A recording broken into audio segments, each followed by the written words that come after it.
Buenas tardes.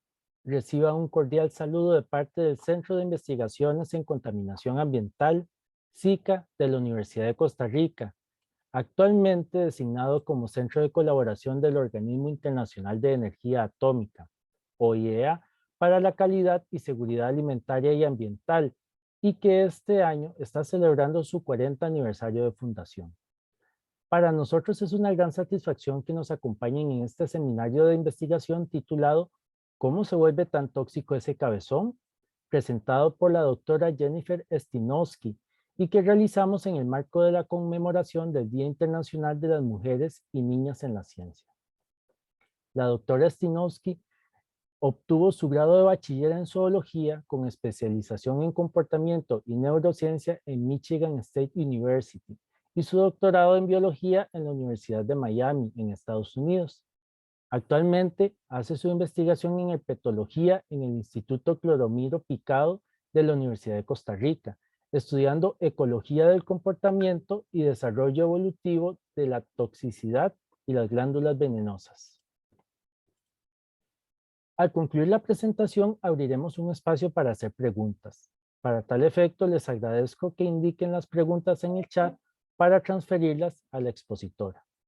Adicionalmente, quisiera mencionar que es posible que los participantes de este seminario estén transmitiendo desde sus casas, por lo que pudieran escucharse sonidos ajenos a la presentación en algún momento y que es difícil controlar, por lo que solicitamos las disculpas del caso y comprensión al respecto. Sin más que agregar, le paso la palabra a Jennifer. Adelante. Muchas gracias y muchas gracias también por la invitación y la oportunidad de compartir este trabajo. Eh, Bien, bienvenidos a todos a esta charla sobre cómo se vuelve tan tóxico este cabezón. Y no estoy hablando de los cabezones de personas tóxicos, sino de los cabezones que son los renacuajos, las larvas de los sapos y las ranas. Y en esta charla voy a enfocarme en lo que son las defensas químicas, que son el tema principal de mi investigación. Cuando pensamos en defensas, podríamos categorizarlas en tres tipos. Primero, los defensas antipredatorias, que son las morfológicas, como esta bolita muy linda, que es un armadillo de Brasil. Y las defensas morfológicas refieren a las espinas, la armadura, las cosas físicas que tienen los animales para defenderse. También tenemos los comportamientos, como hacerse el muerto, como esta culebra, que es un excelente actor. También escapar, morder, asustar, son cosas de comportamiento para defensa. Y la última categoría sería la defensa química, que son los venenos y los olores. Y en nuestro grupo estamos principalmente enfocados en la ecología química y las defensas relacionadas. Entonces, en general, la pregunta de nuestra investigación es ¿cómo es que un organismo se vuelve tóxico? Pero para empezar, quería poner un poco de énfasis en la idea de que hay muchas formas de contestar esa pregunta. Eso porque primero podemos separar las respuestas próximas de cualquier pregunta de las respuestas últimas. Las próximas son que tienen que ver con desarrollo, con morfología, son cosas de mecanismos. Y las respuestas últimas que tienen que ver con cómo llegó ahí, cómo llegó a ser en la forma que es. Entonces, a la pregunta, ¿cuál fue primero, la gallina o el huevo? Una respuesta próxima podría ser que los científicos finalmente concluyeron que la gallina fue lo primero, no el huevo, porque la proteína que produce las cáscaras de los huevos solo las producen las gallinas. Una respuesta última, por ejemplo, puede ser que como las tortugas tenían sus huevitos y ya existían mucho antes de que aparecieron los pájaros, los aves, como las gallinas. Entonces tenemos la respuesta de que llegó primero el huevo. Esas respuestas pueden estar en contra y todavía las dos tienen la razón. Cuando pensamos en la pregunta ¿cómo es que un organismo se vuelve tóxico? Hay muchas formas de contestar. También podemos pensar, por ejemplo, en el desarrollo, desde el punto de vista de desarrollo. Si pensamos en los sapitos, ellos van desde huevitos que tienen veneno, pero este veneno viene de la mamá y van perdiendo este veneno de la mamá cuando eclosionen y van creciendo. Y en algún momento, más o menos cuando aparecen las rodillas de atrás, ya tienen un poco de su propio veneno. Y luego con 4 patas ya tienen más y más. Hasta adultos son súper venenosos, son muy bien protegidos. Esta pregunta se puede plantear desde perspectiva ecológica, en qué momento es que ellos están defendidos de sus depredadores, también de una perspectiva morfológica, cuando es que esas glandulitas aparecen por primera vez en la piel durante el proceso de desarrollo. Otra forma de contestar esa pregunta podría ser por medio de la evolución. Ese es un metaanálisis que hemos enviado hace poco, que compara el nivel de toxicidad y consumo por depredadores en diferentes grupos de anuros, y anuros son los sapos y las ranas. Y podemos poner en en un rango de muy venenoso a menos venenoso, diferentes grupos de familias de ranas y sapos según su historia evolutiva y cómo eso ha afectado su nivel de toxicidad. Otra forma de contestar esta pregunta de la toxicidad podría ser al nivel de fisiología. Hay varias formas de volverse tóxico. Por ejemplo, muchas salamandras utilizan un simbiosis con bacterias tóxicas para producir alcaloides que los defienden. También producir algunas especies sintetizan péptidos, otros sintetizan esteroides y algunas especies, como las ranas venenosas, extraen las toxinas que tienen de la dieta de ácaros y de hormigas. Otra vez podemos contestar esta misma pregunta de otra manera, desde el punto de vista bioquímica. Entonces tenemos muchas diferentes formas moleculares de estructuras producidos por los diferentes grupos de ánidos y formas de producirlos también. Entonces, con toda esa diversidad de formas de contestar la misma pregunta, ayuda a veces pensar en un marco teórico. Y para mis investigaciones, me pienso mucho en este tipo de marco teórico que salió hace poco en Biological Reviews, que dice que para realmente entender cómo es que este animal puede volverse tóxico, hay que pensar en la evolución, en la ecología y en el desarrollo como un conjunto de efectos que pueden afectar esa toxicidad. Específicamente en este proyecto estamos enfocados en cómo es que se volvieron tóxicos estos sapos. Y eso porque los sapos, dentro de todas las diferentes familias de anuros que hay en el mundo, como 7,000 diferentes especies, los Bufonidae o los sapos son los únicos que producen un tipo de veneno que tiene una base de esteroides hechos de colesterol. Y son inhibidores de sodio-potasio ATPasa, y estos son particularmente tóxicos, son de los venenos más tóxicos que hay entre todos los anuros. Y muy interesante, por muchos años han recibido estos venenos mucha atención por parte de la medicina tradicional. En 650 después de Cristo, en un libro Yao Qinglun, reporta el uso de algo que se llama chansu, y chansu es el veneno de sapo. Las secreciones de la piel del sapo mezclados con unos extractos de hierbas se usa y hasta hoy día todavía se utiliza para tratar tumores, hepatitis, sangrado de encías, trastornos de presión arterial, y son efectivos, funcionan. Hay muchos casos reportados en la literatura de esta medicina tradicional que cura cáncer, por ejemplo. Hay mucho por estudiar. Pero no solamente el cáncer y esto, pero hoy día tenemos muchos artículos en la literatura científica que explica la potencial medicinal de estos venenos a nivel de propiedades que tienen, que son cardiotónicas, citotóxicas, antiinflamatorias, como un indicador de preeclampsia, antibiótica, antifúngica. Y antifúngica es importante porque hay un hongo que está afectando las poblaciones de miles de anfibios en el mundo. Entonces eso es particularmente relevante también para la conservación. Y antiprotozoaria en contra, por ejemplo, la leishmaniasis. Entonces, en cuanto a la pregunta, ¿por qué estudiar estos venenos más a fondo? Primero, el uso de este veneno como un medicamento tiene el problema de que una dosis imprecisa o contaminada tiene efectos secundarios. Y hay reportes en la literatura también de muerte debido a una mala dosis o una dosis contaminada de estos venenos.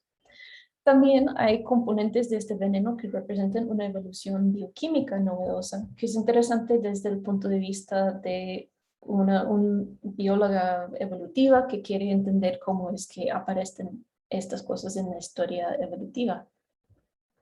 Y últimamente, desde el punto de vista de conservación, podría ser posible hacer medicamentos sin la necesidad de extraer o criar sapos vivos. Y eso podría ayudar a los animales también.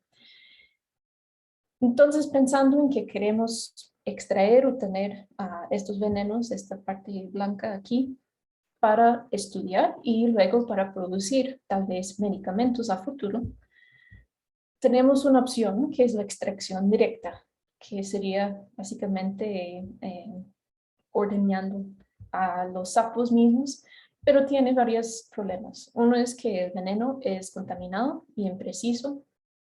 Son moléculas muy inestables extraídos de esta forma, con baja biodisponibilidad. Tienen mucha variación entre individuos y especies y, que, como mencioné, las poblaciones de anuros y anfibios son amenazadas a nivel global, muchas especies en peligro crítico. Entonces, eso también es un factor para considerar en la extracción directa. De algunos de los tipos de venenos sabemos cómo sintetizarlos químicamente, pero es un proceso muy caro y lento. Muchos tipos todavía no sabemos cómo hacerlos y el proceso produce muchos desechos peligrosos. En teoría, lo que busca en parte de esta investigación es pensar en la posibilidad de hacer, por ejemplo, la producción transgénico, de la misma forma que producimos insulina, que sacamos una bacteria o una levadura, introducimos los genes y este produce por otro método estos bufodianóleos, que son los venenos esteroides. Pero para poder hacer eso tenemos que saber qué es la ruta biosintética de estos compuestos. Hay una hipótesis con algunas partes conocidos. Sabemos que empezamos con colesterol, pasan unos procesos con enzimas del citocromo P450, unos enzimas de otros cambios que se hacen a la molécula y resulta progesterona. Y luego aplican más de esos enzimas citocromo P450 y luego tenemos los bufodianóleos muy específicos y hay más de 200 tipos, entonces hay muchos involucrados en este paso que todavía hay que estudiar y entender mejor. Como vengo de una carrera, digamos, de estudiar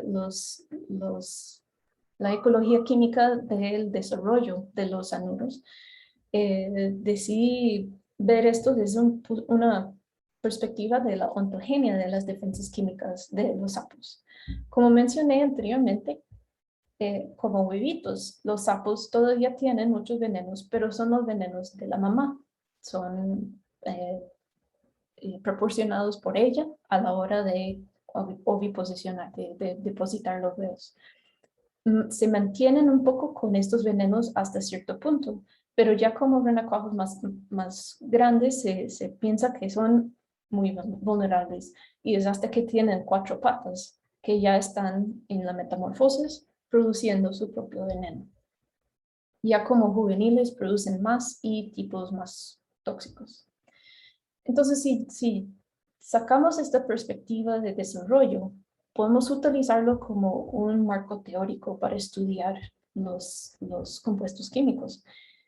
Si pensamos en que estos sapitos van de ser vulnerables un día y luego químicamente defendidos el siguiente día, podemos luego, bajo este marco teórico, pensar en cuándo es que los sapos desarrollan las glándulas venenosas en su piel, se vuelven desagradables para los depredadores, empiezan a sintetizar sus venenos y empiezan a expresar los genes que luego producen los venenos. Entonces, muchas gracias, súper agradecidos. Recibimos unos fondos del ICGB, que es International Center for Genetic Engineering and Biotechnology, y también un fondo semilla del Vicerrectoría de Investigación para estudiar desde 4 perspectivas: glándulas, los depredadores, expresión de genes y venenos. Entonces trabajamos con una especie, Celis luekini, que es bastante común en Costa Rica, no es una especie amenazada, se encuentra en Guanacaste, y hacemos crianza de sapos en el laboratorio en el Palomino picado para tener series de desarrollo desde muy chiquitito hasta animales un mes post-metamorfosis. Y pasamos por varios diferentes aspectos del proyecto.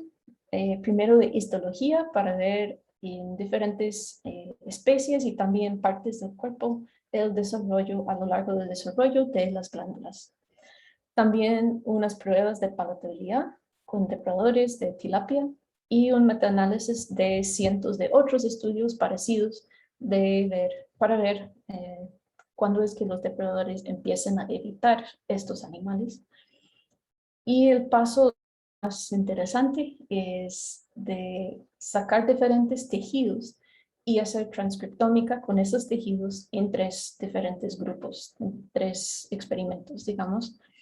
Uno, tenemos piel de los renacuajos en el momento que ya están empezando a producir los venenos, y algunos los tratamos con norepinefrina, que básicamente causa que la piel bota el veneno y luego inician otra vez a producir para reemplazar el veneno que botaron. Y comparamos la expresión de genes en estos animales, estos especímenes, con animales que simplemente estaban en agua.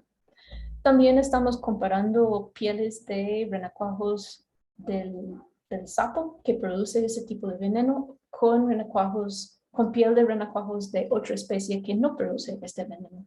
Y últimamente comparando la piel de individuos con el intestino, comparar los 2 tejidos, porque la idea es que solo en la piel se produce el veneno. Entonces, diferencias en expresión de genes en los 3 casos deberían dar pistas de cuáles son los genes involucrados en la producción de los venenos. En noviembre logramos con el RNA-seq de la secuenciación de la expresión de genes, y ahorita estamos trabajando en análisis de datos. Este año también vamos a usar básicamente copias de todos estos especímenes para medir el nivel de veneno que está en cada uno. Entonces, para dar algunos de los resultados que ya tenemos, primero la tesis de una estudiante de licenciatura, Catherine, una excelente estudiante que yo creo que ahorita está por salir del país para una maestría, y ella estudió la histoquímica comparativa del desarrollo de glándulas granulares en los sapos, Rhinella y Encelias. Entonces ella estudió cómo es que a lo largo del desarrollo las diferentes estructuras aparecen en los tejidos de la piel. Y utilizó 5 etapas de desarrollo, renacuajo metamorfo juvenil, para un total de 66 individuos de 3 especies ticas, Encelias luekini, Encelias melanoclores y Rhinella horribilis, más datos que existen de Rhinella de 4 otras especies. Y ella tomó fotos de diferentes puntos de la piel, dorsal, intermedio y ventral, un montón de trabajo, cantidades de datos increíble, y usó tinciones de 4 tipos, hematoxilina y eosina, para comparar estructuras en general, sudán negro, que muestra contenido lipídico, azul al cian, que muestra contenido mucoso, y Comasi para mostrar proteínas. También hizo mediciones del grosor del dermis, epidermis, área de glándulas que aparecen en las estructuras y número de capas de células en la epidermis. Hay un montón de datos, como mencioné, pero si podemos resumir un poco lo que ella encontró con todos los puntos de datos, podemos decir más o menos dos cosas. Primero, que la ontogenia, la morfogénesis, migración de glándulas, maturación de glándulas, es conservada entre las especies, lo cual nos ayuda a entender que es un proceso probablemente muy bien programado en la genética y podemos entender una especie y probablemente generalizar un poco a otras especies. También que hay glándulas con contenido proteico y mucoso antes de la metamorfosis, tal vez sean venenos algunos, pero para entender los venenos con contenido lipídico o de esteroides, eso tal vez se requieren más estudios y hasta inmunohistoquímica, pero para estudiar inmunohistoquímica ocupamos entender mejor cuáles son los genes y el ARNM que está involucrado en este proceso.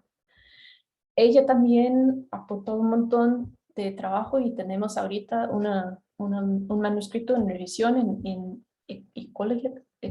ecología, que es un metaanálisis de pruebas de sabor basado en 100 diferentes artículos con 933 puntos de datos sobre el consumo de presas de anuros y comparamos las estrategias de los depredadores, las etapas de desarrollo de los animales y la familia taxonómica.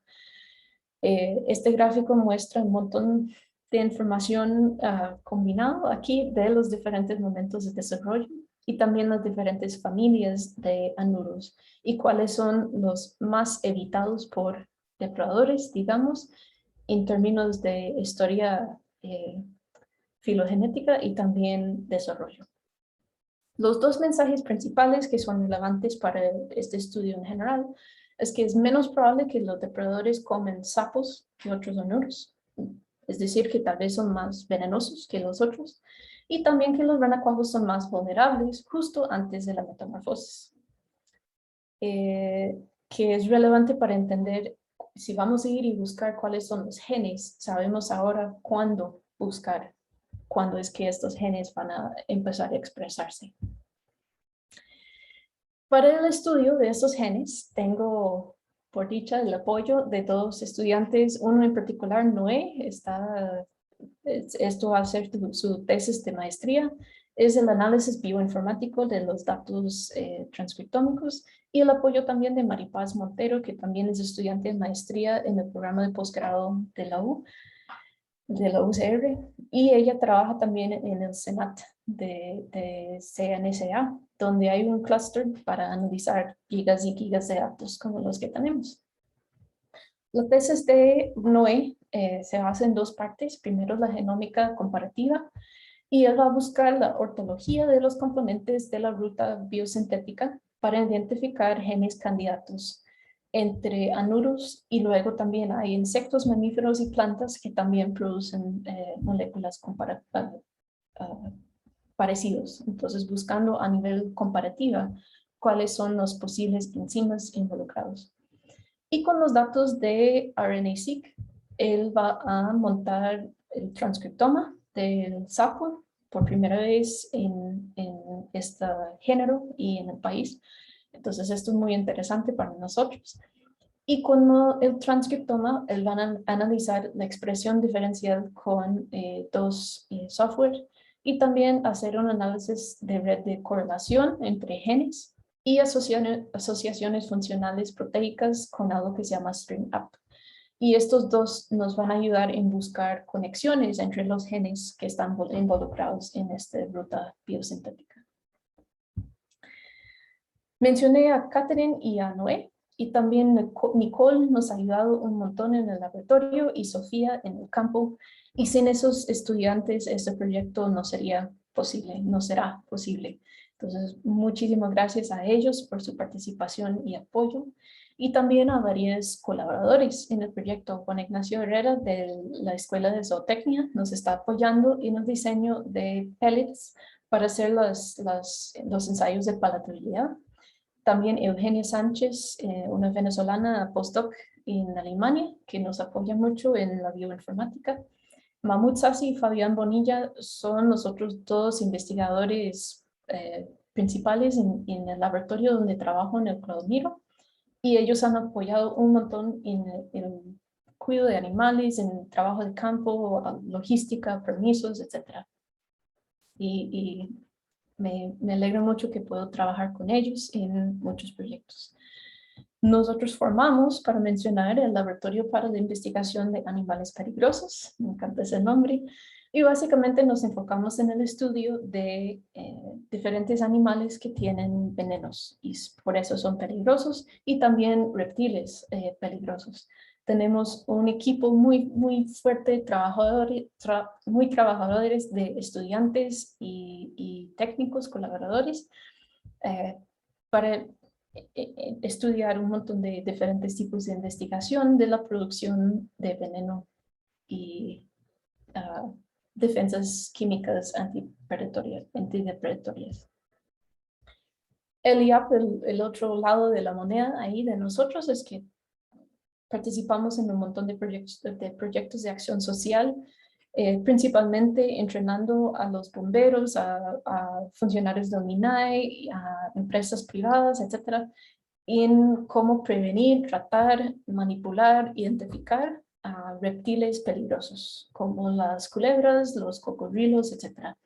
Y eso es una colaboración muy beneficioso. Ellos también, cuando encuentran culebras y no tienen dónde, o decomisos y cosas de ese tipo, tenemos una muy buena colaboración abierta con ellos para beneficiar lo mejor que se puede a la conservación de los animales y también a la gente en sus casas que tal vez se les mete en terciopelo y qué van a hacer, llamar al bombero, mejor.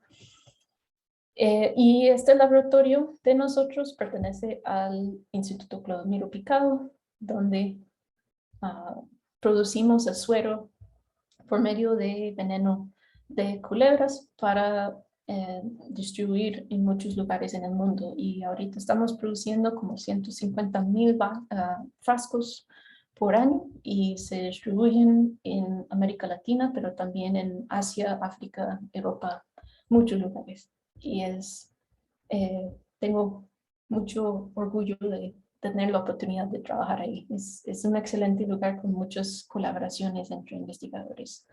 Un buen ejemplo de trabajo en equipo siempre. Ok, entonces yo creo que voy a terminar ahí con la discusión de los venenos y los sapos, y con mucho gusto si tienen preguntas o quieren hablar después de algún tema ahí, mi contacto es mi apellido @gmail.com, siempre me pueden contactar con mucho gusto. Pero quería también tomar un momento aquí para reconocer que el 11 de febrero, esta semana, marca el Día Internacional de la Mujer y la Niña en la Ciencia, que es un tema que es importante para mí y seguro para muchos de ustedes también. Y voy a hablar un poco de unos datos que salieron hace algunos años y recibieron un poco de atención por lo que se habla, por el tema de los datos. ¿Okay? Y este proyecto empezó porque un amigo mío que se llama, y salió este es el artículo de que recibió la atención, muchas vistas en línea, y también en Twitter recibió mucha atención. Pero todo esto empezó porque un amigo que se llama Víctor, que es herpetólogo también, puso en 2012, 13, por ahí creo, y posteó esta foto. Y la foto lo vimos yo y unos amigos y estamos hablando con Víctor, muy tranquilos, de interesante esta foto y sí, él y esta persona llegó y qué bien, toda la comunidad ahí. Pero ¿por qué es que en esta foto aparecen simplemente 3 mujeres? Una es una extranjera que no vive aquí, viene a hacer investigación de vez en cuando. Una realmente es una ornitóloga y un estudiante que no la reconozco, creo que ya no trabaja en biología. ¿Por qué? Si hay 30 personas en esta foto, ¿por qué hay tan pocas mujeres? Bueno, es una buena pregunta. Entonces, con un grupo de las personas que estaban en esta conversación, decidimos montar primero un simposio como parte del Congreso Latinoamericano de Herpetología en Ecuador en 2017. Y fue súper exitoso. Invitamos a muchas de las mujeres destacadas en nuestro campo para hablar un poco de su investigación y luego de los logros y desafíos que han enfrentado en su carrera como mujer en este campo. De esto también salieron muchas conversaciones y ideas de cómo entender mejor este proceso de la pérdida de mujeres en nuestro campo. Antes de seguir, quería hacer un mensaje importante, que no es que estoy atacando. Los participantes y autores mencionados aquí, muchos hombres y mujeres, son queridos colegas y excelentes científicos y científicas. Los admiro y aprecio mucho, y mi objetivo en ninguna forma es criticar ni a ellos ni a su trabajo. Mi objetivo es generar conciencia y conversación sobre las razones por las cuales las mujeres de esta comunidad están misteriosamente ausentes, a pesar de haber formado la mayoría del estudiantado universitario en biología ya por muchos años. Y después de muchos años mordiendo y hablando y conversando y discutiendo y así, la conclusión que tengo es que la exclusión y invisibilización de las mujeres en campos académicos parece ser el resultado de una acumulación de 1000 sesgos, la mayoría inconscientes, tanto por hombres como mujeres, que sumen a lo largo de la carrera académica. Entonces, el problema, para definirlo, es que hay muy pocas mujeres proporcionalmente en posiciones académicas de alto reconocimiento, particularmente en ciencia. Y en inglés eso se llama leaky pipeline, como una tubería con gotera. Y la idea es que muchas mujeres empiecen esta carrera, pero pocas terminen, pocos lleven toda la vida como profesionales en este campo. Y este leaky pipeline, hay datos para apoyar esto. Eso fue en 2000, pero los datos de hoy siguen igual, que aproximadamente la mitad de los estudiantes de grado son mujeres, pero menos en posgrado, menos postdocs, menos interinos, menos con propiedad y aún menos que lleguen a ser miembros de academia de ciencias en cada país. Otros datos que muestren igual, que es un estudio de NSF, de National Science Foundation en los Estados Unidos, que casi 60% de los estudiantes yo creo que eso es todo academia, la mayoría mujeres, pero cuando ya estamos hablando de catedráticos, solo 40%, y hablando de los top 50 de las universidades, solo el 15%. Si esto está en Canadá, diferentes universidades en Canadá, el mismo patrón que empezamos con la mayoría mujeres y luego caen, y hay menos y menos y menos conforme avance la carrera. Si enfocamos en un grupo en particular, los científicos que estudian suelos, la mayoría rosada aquí son mujeres, pero ya profes, catedráticos, directores de departamentos, menos y menos y menos mujeres involucrados. ¿Por qué? Esa es la pregunta, ¿por qué? Si vamos a un congreso, seguro todos han visto esto, que la mayoría de las estudiantes que están en las sillas en un congreso, un 55% son mujeres, pero si vemos la lista de las charlistas magistrales, solo un 25%. Entonces, eso podría ser un caso de invisibilización. ¿Y por qué es un problema esto? Tal vez es simplemente lo que es, pero el problema es que los equipos más efectivos y productivos en cualquier ámbito no están compuestos por gente que piensa parecido. La diferencia de ideas y formas de pensar es lo que genera mejor trabajo, mejores respuestas, mejores soluciones. En un estudio de 10,000 participantes trabajando en grupos pequeños para lograr diferentes tareas como grupo, y midieron inteligencia colectiva y inteligencia promedio y inteligencia de la persona más inteligente del grupo. Lo principal que salió de este estudio publicado en Science es que los equipos con un balance de género tuvieron mejor comunicación, ideas más innovadoras y mayor inteligencia colectiva. Ese es un problema para la ciencia.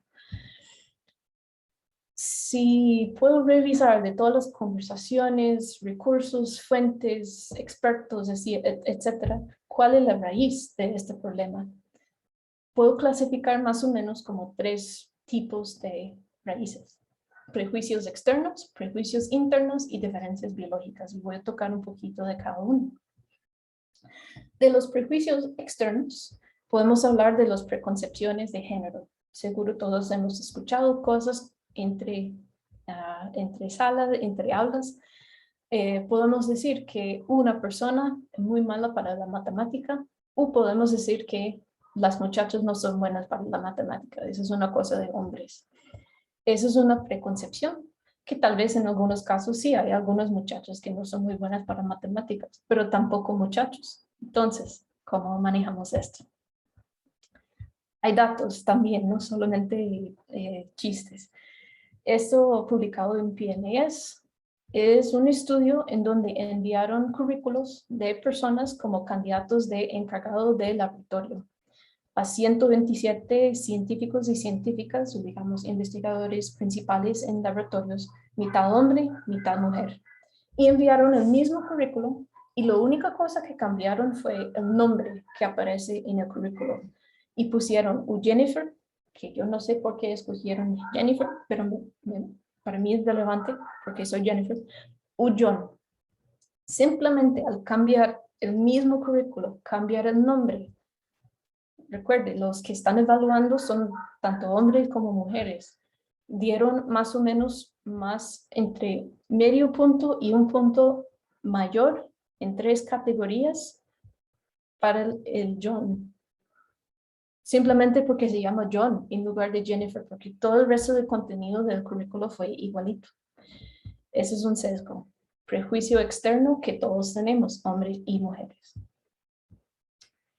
También otro estudio publicado en Trends in Ecology and Evolution, que el efecto de conocimiento de género del autor en la revisión de un artículo. El autor o la autora envía el manuscrito y los revisores están revisando.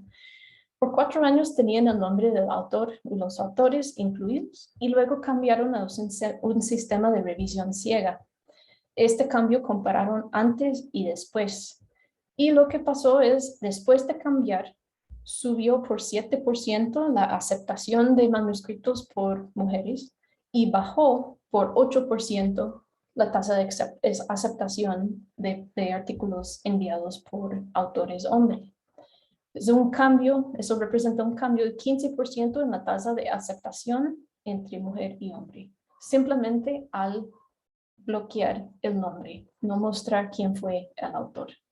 Eso es un prejuicio externo que probablemente todos tenemos. También hay los prejuicios internos. Por ejemplo, el famoso síndrome del impostor.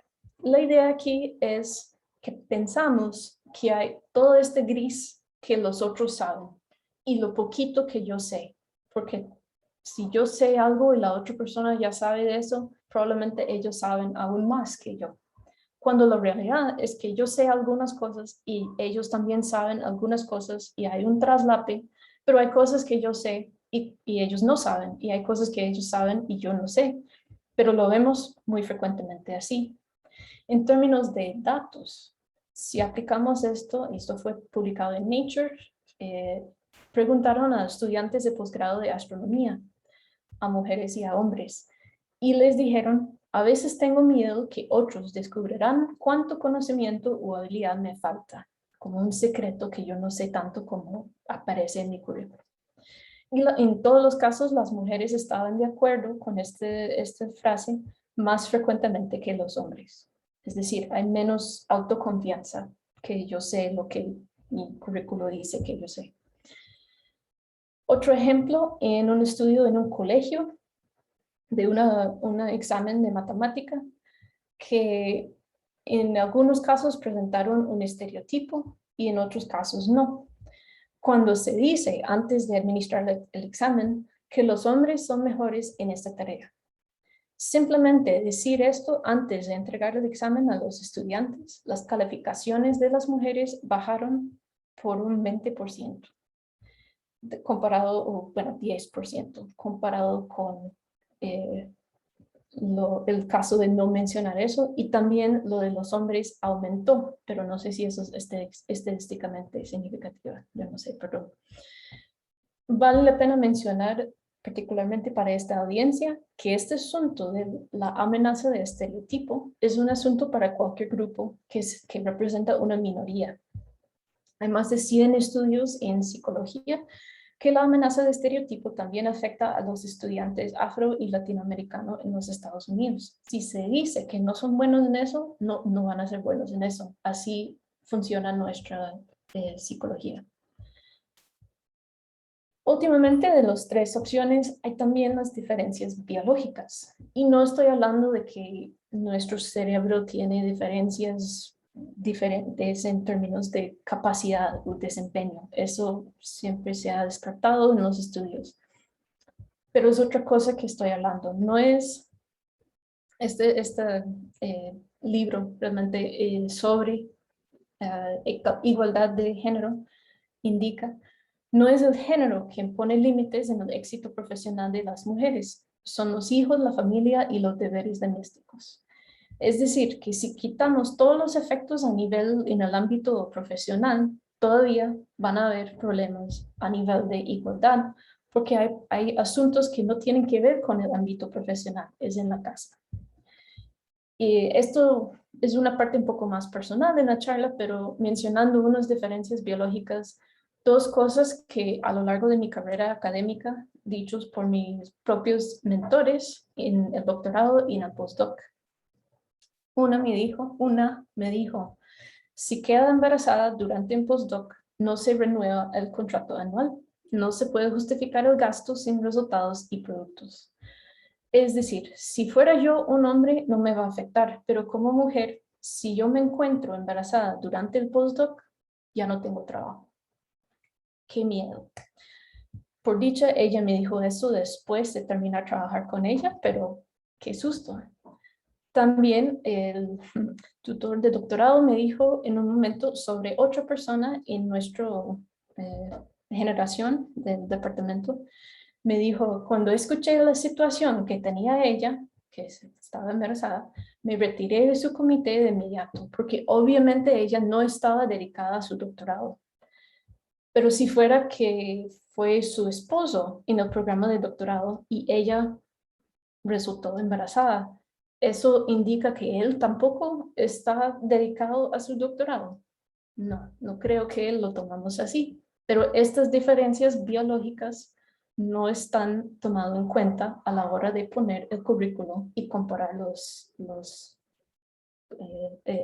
candidatos, ¿verdad? Y eso es duro, eso es muy duro, porque ¿cómo cambiar esto? ¿Verdad? Entonces, para resumir, la ciencia es mejor con una diversidad de participantes y perspectivas, incluso en balance de género. Pero todos tenemos preconcepciones y sesgos que contribuyen al problema, como los prejuicios externos, prejuicios internos y diferencias biológicas. También es necesario reconocer que hay asuntos reales y persistentes de acoso, abuso de poder y seguridad en el campo y en las aulas, que afectan mucho a estas tasas de pérdida de mujeres en el campo. Entonces, con ese contexto, volvemos a ese estudio que salió, el artículo que resultó del simposio, con la pregunta principal en el estudio de si existe menor representación de mujeres en revistas psicológicas y herpetológicas, específicamente en América Latina. Y esto salió de la conversación, bueno, primero fue el Congreso Latinoamericano de Herpetología, pero también este concepto de que América Latina es un lugar con mucho machismo, tal vez por cultura, eso va a resultar en una menor representación de mujeres en las revistas como autoras. Para hacer el estudio, revisamos 10 diferentes revistas con diferentes niveles de factor de impacto, de 2002 al 2016. Son más o menos 15 años de publicaciones, por un total de casi 7,000 artículos. Es una buena muestra, digamos. y revisamos la proporción de autores, quién fue el primer autor o autora y el último autor o autora, con la idea de que en general en biología el último autor de un artículo es el investigador principal, es como el jefe del grupo, el coordinador del grupo. Y entonces esto resultó relevante mencionar. De estas tres categorías, preguntamos si cuánto fue de una mujer y también de una afiliación o institución que se encuentra en América Latina o afuera de América Latina para comparar las dos regiones. Si revisamos los resultados, primero un poco de información descriptiva. En 2002, cuando empezó, encontramos un porcentaje de 27% de mujeres como coautoras en los 7,000 más o menos artículos. Esto subió, eso debe ser en 2, disculpen. Eso subió a un 31% en 2016. Es decir, en 15 años subió el porcentaje por un 4%. Es algo, pero tampoco me convence mucho que el problema va cambiando muy rápidamente. Solo para contexto, a lo largo de ese tiempo no hubo mucho cambio en la representación de autores latinoamericanos a lo largo del tiempo. Entonces probablemente eso no afectó los resultados. El resultado más impactante y sorprendente y problemático tal vez de esta investigación fue que el género del último autor predice completamente la proporción de coautoras en un artículo. Es decir, en un artículo que tiene el último autor como hombre, encontramos por promedio un 18% de participación de mujeres, como otras autoras en el mismo artículo.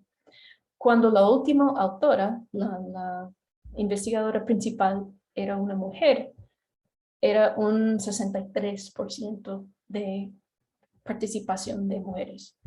Entonces, es muy baja cuando el profe del grupo es un profe y es más o menos mitad-mitad cuando la profe es una mujer.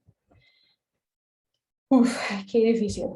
Y los artículos con últimos autores, luego podemos resumir que estos artículos tienen 4 veces mayor proporción de autores mujeres. No vimos un efecto de región. Entre América Latina y fuera de América Latina, el patrón fue básicamente igual. Costa Rica en particular, si separamos por país, no quedó muy bien entre los países latinoamericanos. Aquí, estos son medianos. Aquí la proporción de autoras mujeres en lugares fuera de América Latina, un 25%. Algunos países mayor, Argentina, Venezuela, Brasil, Colombia. Algunos más o menos como el promedio, Panamá, México. Y estos países, incluso desafortunadamente Costa Rica, muy baja en términos de participación de autoras mujeres en estas publicaciones de ecología y herpetología. Si separamos por cada revista, Ecology, Biotrópica, así, y están, yo creo que en orden de factor de impacto, vemos el mismo efecto de que cuando el último autor es un hombre, la proporción de autoras mujeres es muy baja y cuando la última autora es una mujer, es más o menos mitad participación de hombres y mujeres. A lo largo de las revistas, a lo largo de las regiones, eso se mantiene. En conclusión, podemos decir que el efecto del género del último autor de un 18% versus 63% de coautoras en un artículo podría deberse a sesgos y amenazas reales o percibidas. Pero está ahí, son datos, nada más. Sugerimos que la falta de mujeres como modelos a seguir podría aumentar la amenaza de estereotipo. También los prejuicios internos y externos pueden alejar a las mujeres del laboratorio o el campo. Quería dejar, para terminar esta charla, una serie de recomendaciones que vienen de muchas conversaciones con muchas personas. Eso no soy yo hablando, es una acumulación de ideas aquí. Primero, practicar la autoconciencia de los sesgos que todos tenemos. Promover inclusión entre colegas. Por ejemplo, las mujeres sí podemos capturar culebras y sapos y programar código de estadística también. Conversar y confrontar el síndrome de impostor que todos tenemos, pero las mujeres más. Tomarse un momento para calcular su propia proporción de coautoras en sus publicaciones y decidir si propiamente está satisfecho o satisfecha con el resultado. A nivel institucional, reducir los estigmas y reveses que producen el embarazo en cuanto a contratos y ascensos académicos. En particular, las más vulnerables en este caso son las profes interinas que no tienen contratos renovables siempre. La paternidad también debe considerarse demandante para que el papá pueda apoyar más en casa y respaldar la carrera de la mamá. Y incorporarse el cuidado de niños, lugares para lactancia y flexibilidad en tiempo de maternidad y particularmente paternidad es una cosa que se puede mejorar para apoyar esto. A nivel del laboratorio, promover un ámbito seguro donde todos los miembros del lab sepan que tienen participación, reconocimiento y apoyo balanceado y buscar modificar una cultura que tal vez en algunos lugares ya no existe, pero antes sí, de que las mujeres limpien y preparen frascos y muestras y los hombres van al campo y analizan datos y escriben. Por eso no hay tantos autoras, pero hay muchos estudiantes, mujeres en las carreras universitarias.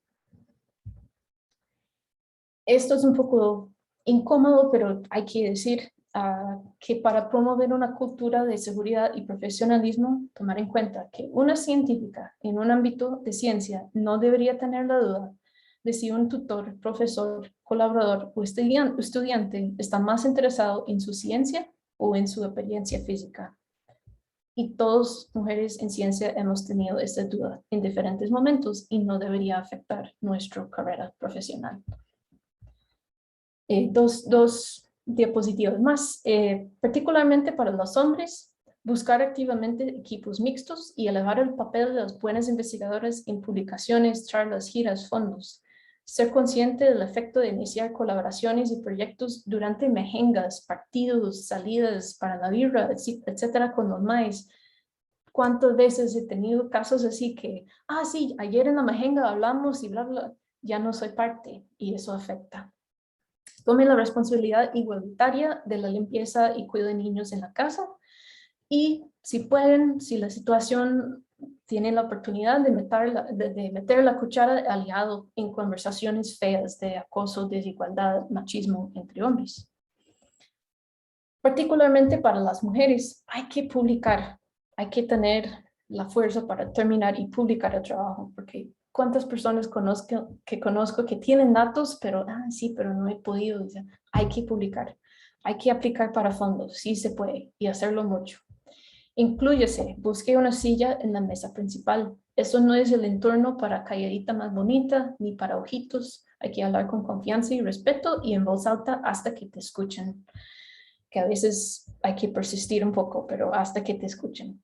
Su nombre debe aparecer entre los autores, no acepte una simple participación o acknowledgement, y evite victimizarse o crear escenarios tóxicos de ellos versus nosotros, porque eso tampoco nos va a apoyar en el largo plazo. Busque también equipos mixtos y reconozca que nosotros también tenemos sesgos que hay que cambiar.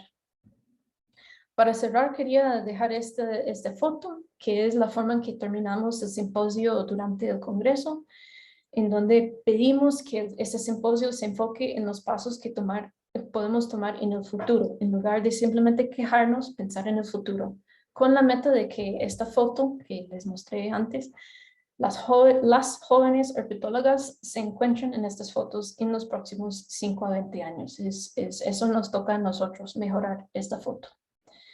Y quería agradecer también al SICA por la invitación y la oportunidad de compartir y a todos esta semana celebrando el Día de las Mujeres y las Niñas en la Ciencia. Muchas gracias.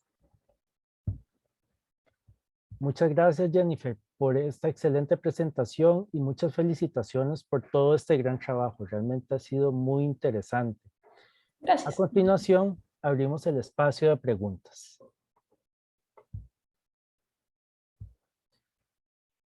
Bueno, yo tengo un par de preguntas, realmente una de cada uno de los temas. Primero, sobre el tema del desarrollo de todo esto del veneno en los sapos, ¿verdad? Y todo esto, me imagino que todas son especies de Costa Rica que han estudiado, no lo sé.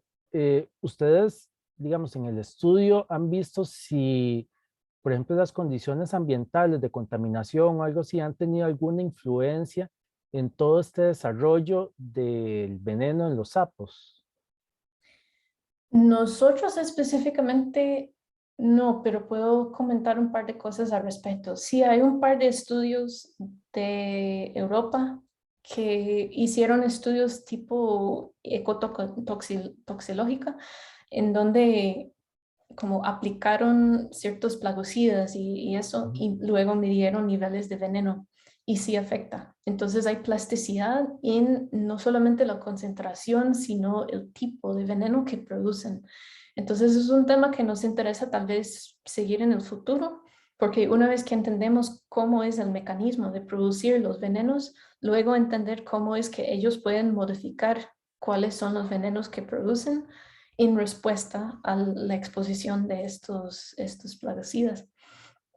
Lo otro es que puedo comentar que andando a buscar huevitos de sapos en todos lados, diferentes partes del país, tenemos desde bosques pristinos, parques nacionales muy bien preservados, hasta fincas que está a la par con arroz y piña y así.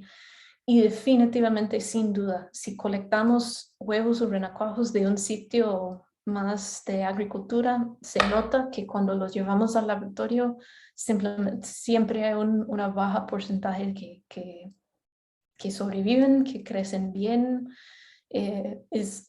No tengo datos, pero es muy obvio que afectan mucho dónde es que colectamos. Y sé que los modelos acuáticos son muy comúnmente utilizados en estudios de ecotoxología, eh, pero a nivel, como no es solamente un estudio en el laboratorio, eso sí afecta también en la vida real, en los animales, en su ambiente. Um, y también simplemente dónde encontramos. Es súper obvio si llegamos a un sitio donde alguien dijo, aquí hay sapos y vamos a revisar si está a la par con donde hay piña o algo, no vamos a encontrar sapos y definitivamente no va a haber reproducción. Entonces, eso sí es algo anecdótica, pero algo para como estudiar en el futuro sería súper interesante. Sí, sí. Ok, qué interesante, una posibilidad de colaboración en el futuro, tal vez, entre centros. Excelente, excelente. Sí, yo recuerdo cuando yo era niño, había muchos sapos, yo pescaba renacuajos también, y ahora ya Ujú, casi no se ven, es ujú. increíble. Y la segunda pregunta, con respecto a la segunda presentación, realmente creo que el tema que usted expone es un tema que hay que discutir, ¿verdad? Que hay que posicionar, que hay que hablar, que hay que generar reflexión y conciencia, porque posiblemente no, tal vez como usted dice, todos tenemos estos sesgos, pero no somos conscientes de que los tenemos. Creo que es importante, la felicito porque me parece muy interesante lo que ustedes hicieron. Y esto me genera la pregunta, digamos, creo que esto es de hace unos años, ¿verdad? Estos estudios ya tienen algunos años. Han podido, digamos, como darle otra mirada con datos más actuales y revisar tendencias o si hay cambios, no sé. Sí, gracias. Sí, ha sido muy interesante este proyecto porque es muy afuera de todo el resto de trabajo que he hecho con ranas y sapos y luego estudiando humanos, básicamente. Y he aprendido un par de cosas. En cuanto a actualizaciones, nosotros no, pero sí han salido recientemente otros artículos por otros investigadores que trabajan más en esta área de Scientometrics o sociólogos y este tipo de expertos en estos temas. Y incluso han desarrollado formas de que con programación se extrae la información y lo categoriza con algoritmo. Entonces tienen muestras de 1 millón de artículos, cosas así. Y básicamente el patrón apoya completamente lo que encontramos. Y es cierto para biología, pero también para cualquier otro área de ciencia y también academia en general. Es el mismo patrón del efecto de género, y en algunos más fuertes que otros. Lo que varía es la tasa de cambio, que tan rápidamente en diferentes campos está cambiando. Pero sí hay como mucho interés en esta área. Yo personalmente no sé si quiero seguir trabajando en esta área porque es como una cosa que una vez hablando de esto, la gente ya no le pregunta de sapos y como cambia completamente la imagen de investigador. Claro.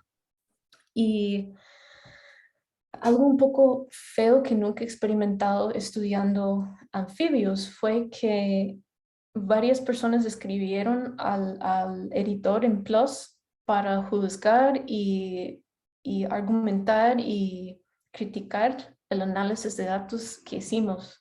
Entonces pasamos 1 año y medio en un proceso en donde la posibilidad de que hay retraction, como que quiten el artículo y nuestro nombre en negro, así en plus, y pasó por 4 diferentes procesos de análisis por estadistas profesionales y así, en ningún momento encontraron nada que hicimos mal. Lo único fue en un modelo podríamos incluir el efecto de año.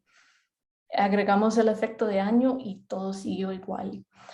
Pero los ataques, como eso de que la gente, como dice, es algo para discutir, para conversar, para tomar en cuenta y realmente evaluar cuánto nos afecta. Pero el estrés de poner datos son datos, no estoy poniendo como una cosa subjetiva. Ese es un gráfico con datos que sacamos de algo que existe. Y recibimos unos tweets y correos electrónicos y así como muy amenazando y qué feo. Entonces, trabajar en estas áreas de inclusión y diversidad es un gasto. Y no solamente gasto de tiempo, pero de emocional y estrés y así. Entonces, ¿cómo podemos cambiar esa cultura sin generar ese tipo de estrés y no sé? Entonces, eso es algo que a lo largo de los 4 años desde que se publicó este artículo, eso es algo que tengo muy presente de quiero que todo el mundo entienda esta situación y los datos, pero cómo no exponerme tanto y no tenerlo afectando tanto al tiempo que tengo para también hacer mi investigación científica. Es complicado, es difícil, sí, sí. Pero muchas gracias por la pregunta. Y eso Sí. a mí me lleva a otra pregunta. El artículo, bueno, yo francamente no lo he leído, pero eh, el primer autor o autora, bueno, ¿era primer autor o era primera autora? Era Autora. autora. Patricia es una venezolana. Ajá. Ah, ok. Y la segunda es Mónica, una ecuatoriana, y el tercero es un ecuatoriano, Juan Ujú. Manuel. Entonces, sí. Ujú. Y entonces me lleva a la pregunta, por ejemplo, todo este clima negativo, ¿verdad? Y que se generó en torno a eso, ustedes, yo no sé si se preguntaron si, o si se lograba discernir si era porque lo había escrito una mujer o porque tenía una cantidad de mujeres entre su cuerpo de autores y autoras, o si era por la temática en sí, por los datos, o si eran las dos cosas. Sí, yo creo que por escrito, como por Twitter y por correos electrónicos, fue criticando el estudio, por dicha, por lo menos eso fue. Ujú, Pero en congresos, como hablando con personas que están criticando, ujú, bienvenidos a criticar, está bien, claro. conversamos, eso es la ciencia, cómo se hace. Pero sí criticando de, sí, si fuera un equipo de hombres, hubieran encontrado otro. Sí, pero tenemos un hombre en el equipo. Sí, pero probablemente lo agregaron al puro final para... no, fue de hecho en parte su idea como desde el inicio, ¿verdad?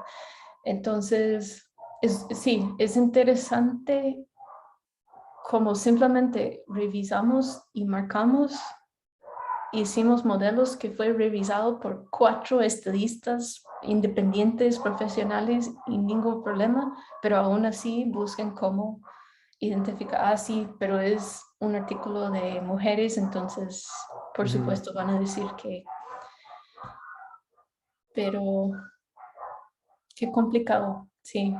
Sí, es un Ujú. tema complicado, interesante, complicado, que prende alertas y que genera situaciones lamentables. Pero bueno, creo que es necesario generar toda esa discusión. Muchas gracias por la exposición, Jennifer. Estuvo muy interesante. Ah, bueno, Carlos tiene una pregunta. Carlos Castro, adelante. Hola, buenas tardes. Bueno, para aportar un poquito sobre el último tema, importante, ¿verdad? Le agradezco a Jenny que lo haya conversado, de traerlo, sobre todo en estos días, ¿verdad? Que se va a celebrar el Día de la Mujer en la Ciencia. Importantísimo que reflexionemos sobre eso. Ya mi pregunta venía por parte de lo de los anuros que habías comentado.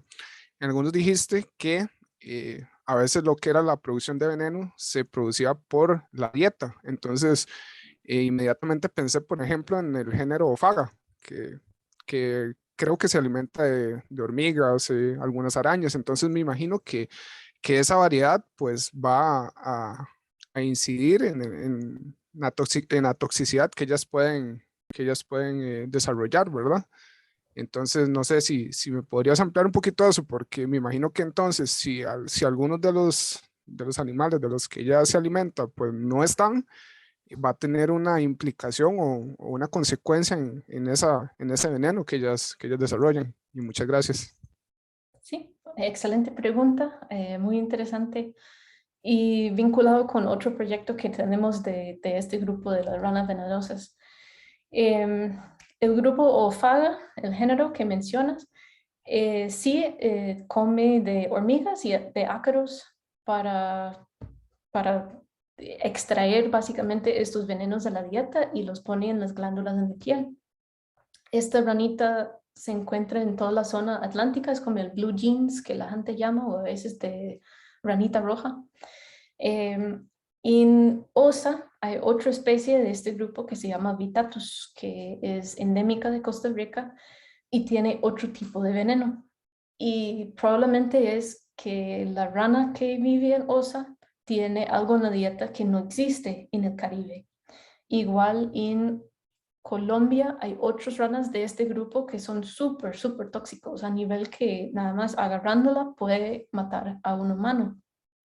Y ese nivel de toxicidad es porque hay ácaros en esta zona en Colombia que tienen el veneno. Entonces, totalmente los venenos que tienen las ranas es un reflejo de los artrópodos, de los ácaros, hormigas que están en la hojarasca, en la zona donde vive esta rana en particular. Entonces su comentario totalmente tiene razón. También indica que si tenemos algún cambio debido a contaminación o cambio climático o algo que afecta a los artrópodos, eso también va a afectar la toxicidad de las ranas y les puede afectar por mucho su depredación. Sí. Buena pregunta. Muchas gracias. Con mucho gusto. Excelente. Muchísimas gracias. Realmente muchas gracias a todos y a todas por su atención. A Jennifer por esta excelente exposición de estos dos temas tan relevantes. Ya para ir finalizando. Vamos a ver. Bueno, quiero extenderles una invitación muy cordial. Perdón, ahí tenemos otra pregunta. Sí, adelante. Hola Juan, es Pati, tu Hola, Pati. compañera del colegio. Bueno, yo no sé nada de sapos ni de ranas, pero me pareció interesante. Estoy aquí con mi hija de 10 años y lo que quiero es agradecerle porque nos instruyó a las dos en todo esto que está pasando en este momento con la mujer.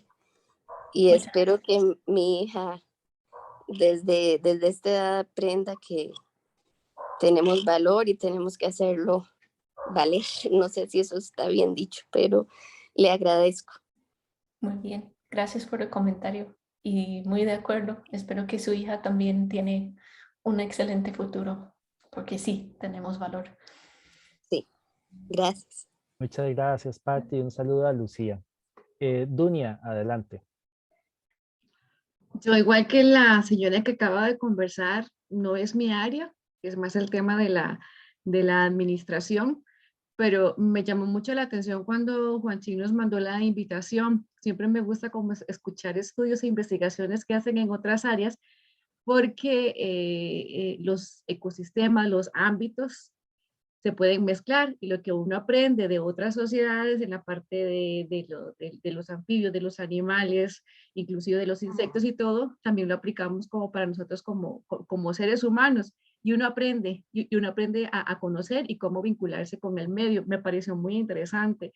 Y la articulación también con el tema del rol de la mujer, o sea, no es la ciencia en todo su ámbito, en todo ese ámbito tan amplio que existe del aprendizaje y del conocimiento, cómo nos cuesta a nosotros las mujeres tener ese rol preponderante y ese papel, no solamente como lo señalaba usted tan acertadamente, de que nosotros mismas lo desconocemos o no lo aceptamos, y cómo el medio en el cual nos desenvolvemos, sobre todo el género masculino, puede minimizar estudios muy importantes que se hacen. Me gustó mucho el abordaje que le dio, la claridad con la que impartió ambos temas, porque le digo, el primero para mí completamente desconocido, sobre todo en temas de vocablo, pero entendí algunas cosas que son culturalmente aceptadas, ¿verdad?